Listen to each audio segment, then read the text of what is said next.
Good morning. My name is Anna Kirsten, and I'd like to thank for the opportunity to say a couple words this morning. I have a question for you all. What does Christ in action look like for you?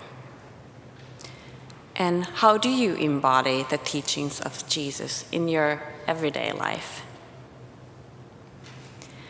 I'd like to reflect this concept of Christ in action with a couple examples, and I'll invite you to think about how you want to embody Christ, maybe today.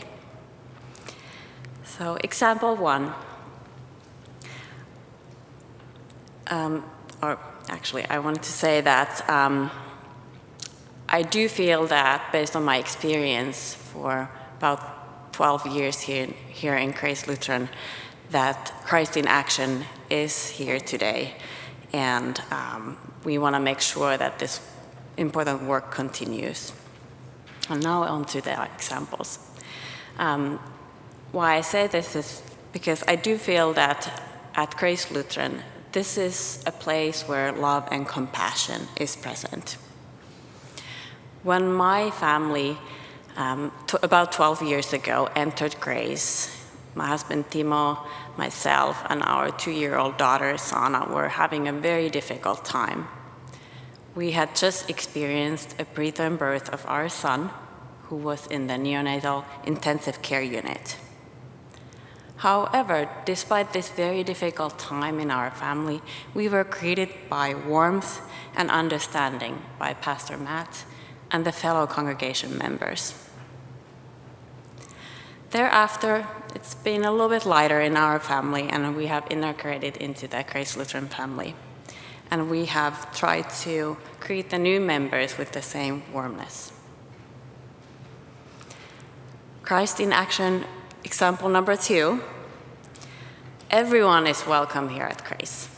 Grace opens the doors to other people, not just the congregation.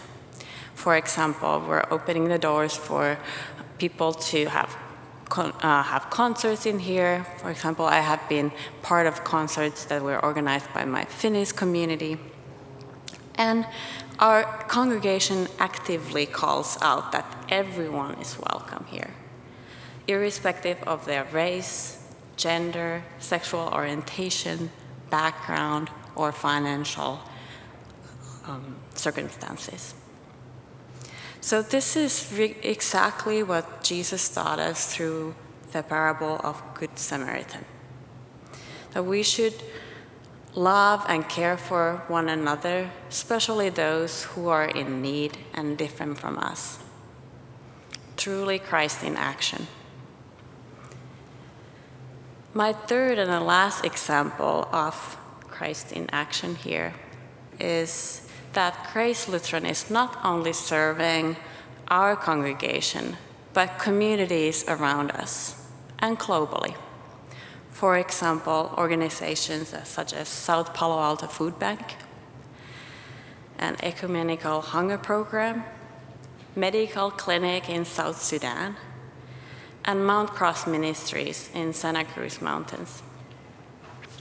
And for me personally, it is really meaningful to know that we're not just serving in our little bubble, but globally, and reaching out to other communities.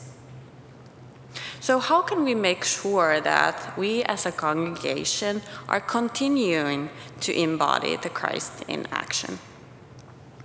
How can we make sure that our church campus continues to be welcoming and accessible to not only those who are able-bodied? And will the church campus be able to be usable for future generations and our new staff? And how can we continue to serve the communities around us in East Palo Alto, South Sudan, and Middle East? I'll remind you that despite challenges, also Jesus stayed true to his mission. So today, with the Growing Together campaign, we have a unique opportunity to continue this important work that Christ taught us. today, especially on a pledge Sunday of the campaign, my fellow congregation members, you and I were called to action. We can embody Christ in action today.